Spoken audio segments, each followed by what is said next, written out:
navijači za Argentinu, svi znamo zbog čega, zbog Mesija, najboljeg igrača na svijetu. Naravno, podržavat ću naše bratske države, Bosnu i Hercegovinu i Hrvatsku. Za Bosnu, naravno.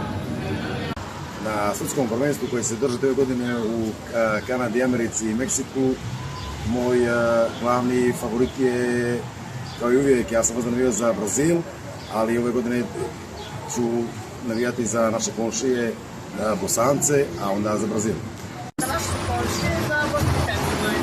Iskren da budem, navijač za Brazil. Smatram da je došlo vrijeme da naprave nešto, doveli su pravog selektora koji mislim da će da promijeni situaciju u reprezentaciji. Volio bih da Brazil osvoji. Naravno, pratit ću i zemlje iz okruženja, volio bih da Edin Dzeko i Luka Modrić naprave nešto. Sigurno za Hrvatsku i za Bosnu, jer su jedini iz regiona koji su se plasirali, i za Francusku od ovih favorita. Za Portugal. Argentina. Mislim da je favorit Španija. Glavni favorit za osvajanje titule je Brazil, Francuska, Španija, ali prednost bi dao Brazilu. Pa da budem iskren, Argentina. Pokazali su da imaju trenutno najbolji tim. Portugal.